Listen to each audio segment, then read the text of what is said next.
Nothing like a good crucifixion scene on a sunny, crisp November morning.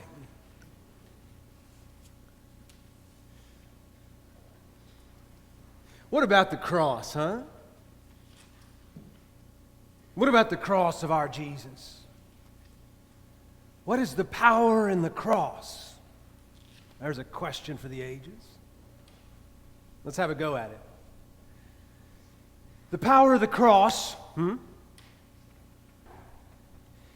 is the presence of God hidden in all our suffering. The power of the cross is the presence of the living God buried in all our suffering. There is nothing that you suffer that God does not suffer. And it's not buried there as cause. This is important. If you tune me out after this, don't tune me out until after this. God is not causing your suffering. All right, you can tune me out now. God buried in our suffering not as cause, but as companion. As a companioning love, which will not protect us from the suffering. That is, God's love does not prevent suffering. When you first hear that, you're like, well, that's rubbish. But then you sit with it for a millisecond and you're like, no, that makes sense. God's love doesn't protect us from suffering. You're all going to suffer. I'm suffering. You're suffering. We suffer. God's love doesn't protect us from suffering. Here's the deal. God's love sustains us in the suffering. Jesus joins us. This is the cross. Jesus joins us fully in our suffering. He suffers in the most real and visceral way. And so my suffering is Jesus' suffering. Joyce's suffering is Jesus' suffering. Mary, Bob, Bill, Judy, all of us. Your suffering is God's suffering. So when you're crying those tears, anybody ever cry tears over suffering? Lord, I do. Those are God's tears. Full solidarity. God's tears in a very real way rolling down my face. Y'all, this is union. This is union with God in love as a direct result of the infinite power of that cross.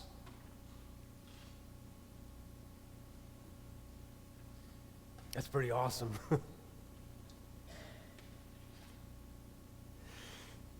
So I was raised with my Aunt Laura's kids. My Aunt Laura is my mother's sister, and between the two sisters, they had 7 kids, me and my cousins. And we lived down in Atlanta. We were raised down there, not very far from each other, just kind of cross town. And we were raised together really more like siblings than cousins. These are my brothers and my sisters. And out of the 7 of us, 3 are gone. And maybe we ain't old enough for that. My cousin Harrison died first. He died a number of years ago of a heroin overdose. He was 36 years old. Addiction got a hold of him and he couldn't get loose. Harrison was an artist of the highest caliber. He was funny. This cat was brilliantly funny. He was smart. He has art in the permanent collection in the High Museum in Atlanta. It's a big deal. Truth be told, his favorite medium was graffiti. He has the criminal charges to show for it. A good many of the trains and bus stops and street signs, if you know MARTA in Atlanta, they all bear his mark to this day. He was the first to cart off to heaven. Second was my sister Laura, big sister. She died almost a year ago with stage 4 breast cancer. She was 52, which in my book is young. Laura was the bravest person I've ever known in my entire life, bar none. The reason I say that is that death, and she saw it coming, didn't intimidate her for a single millisecond. She used to always say, hey, everybody always says, I've got cancer, I've got cancer. She said, not me, God's got me. Ain't nothing got me but God, she'd say. I don't know what to tell you about cancer. She was the second one to cart off to heaven. Last week, my cousin Elizabeth died. On Thursday night, my sweet cousin Elizabeth, the third of the seven, she died in her sleep, y'all. She was 46 years old. She was healthy. She was happy, faithful woman, senior warden at a church she went to a few years ago. She just went to bed on Thursday night, and she didn't get up.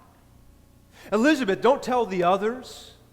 Don't tell the others I said this, but Elizabeth was the most put together of the seven. She was organized and brilliant. She was that kid that skipped grades in school. She's so darn smart. She was the president of the junior league in Washington, D.C., which I don't really hardly know what that means, but it feels like a big deal.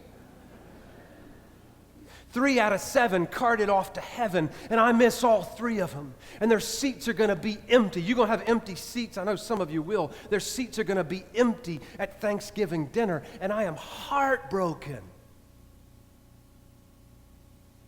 And God is heartbroken. We are heartbroken that they are gone. But you want to know what's amazing?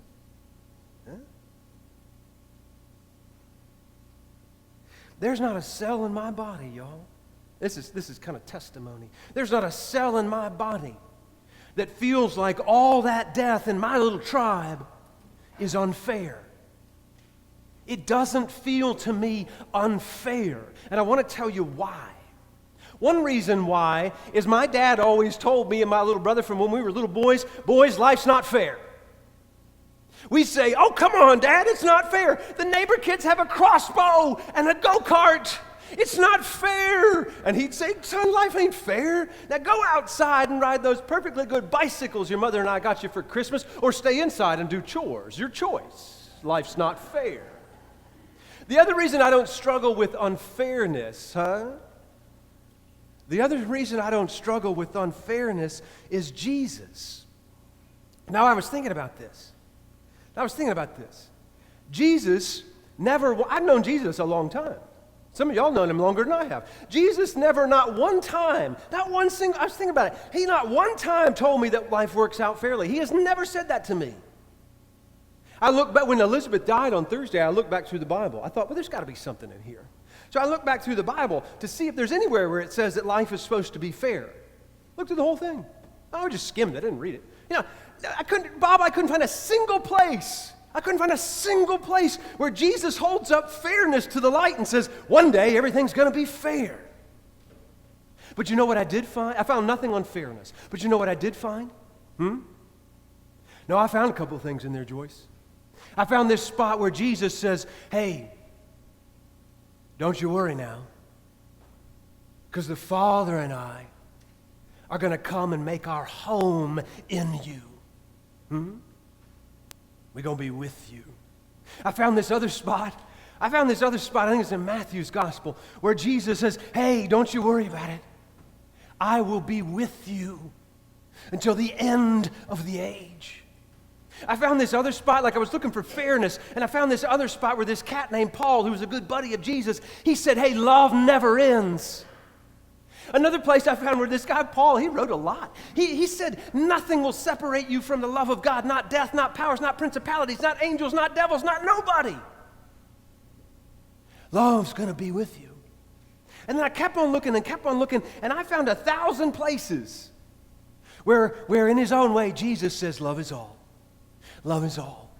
I never found a single place where he said life is fair, but I found a bunch of places where he said love is all, love is all. Then I got to this morning's gospel scene. Did y'all know this scene, right?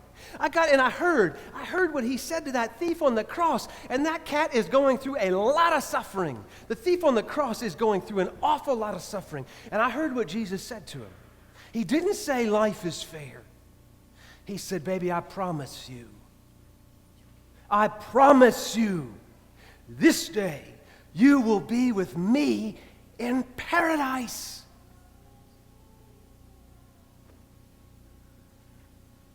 Can you believe that? Can you hear that? I was like, well, what brought that on? No, I thought about it. You ever listen to a story and like you hear something you really like and you think, let me go back. What brought that on? What does the thief say to Jesus to bring that on? You know what he says? He says, life is not fair. No, look back at the text. The sure translation of that is, life is not fair. He says, the thief says, right before Jesus said, baby, we're going to paradise, that man said, Jesus hasn't done anything wrong and they're killing him. Translate, life is not fair. And Jesus doesn't disagree with him. Jesus simply says, love wins. Don't you worry about fairness. Love wins. This day you will be with me in paradise. Love wins. Always love wins. I think that's where my big sister Laura learned her line, God's got me. Because here is this thief. Here is this thief on the cross, and what he's about to go through is not going to be easy. It's going to be brutal. Death by crucifixion is a rotten way to die, and there's no avoiding it. But he can go through it, can't he? He can go through it. Why? Because God's got him. Jesus has got him. And it's a short trip to paradise. Death is one footfall from heaven. The beloved takes one step through the veil and wakes up in paradise. God's got me.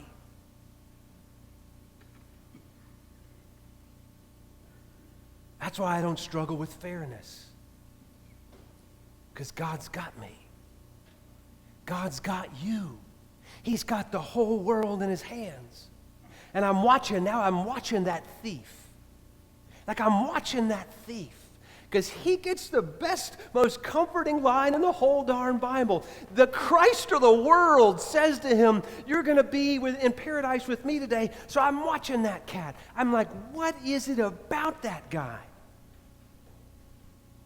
And you know what I think it is? I think he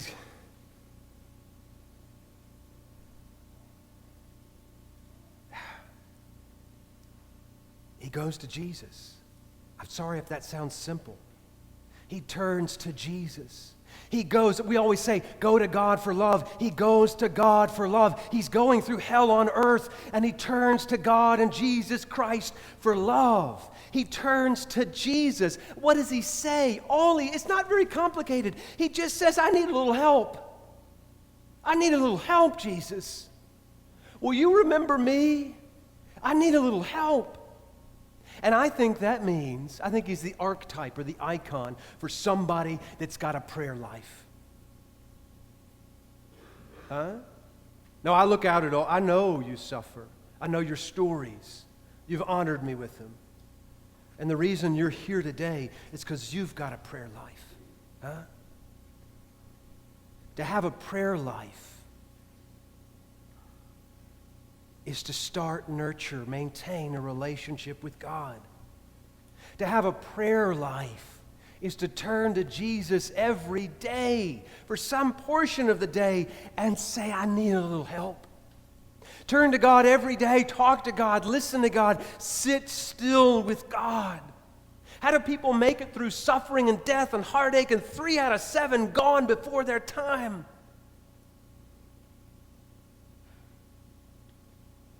Only by the grace and mercy of the divine. Start a relationship with God. That's what he did from the cross.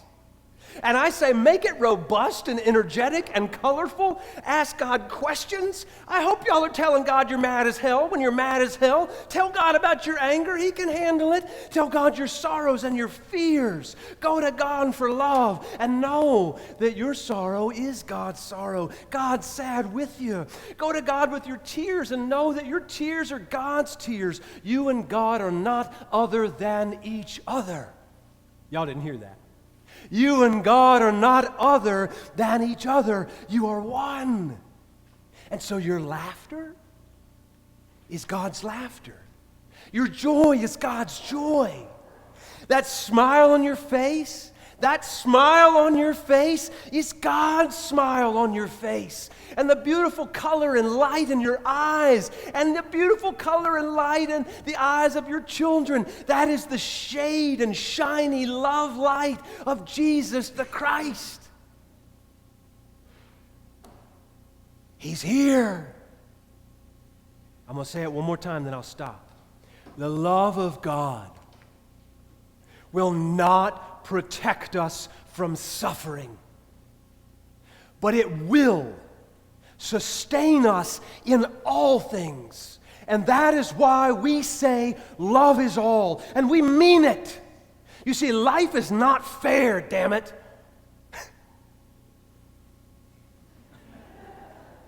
But don't worry about it. We don't have to worry about it, because God's got us. God's got you. God's got you.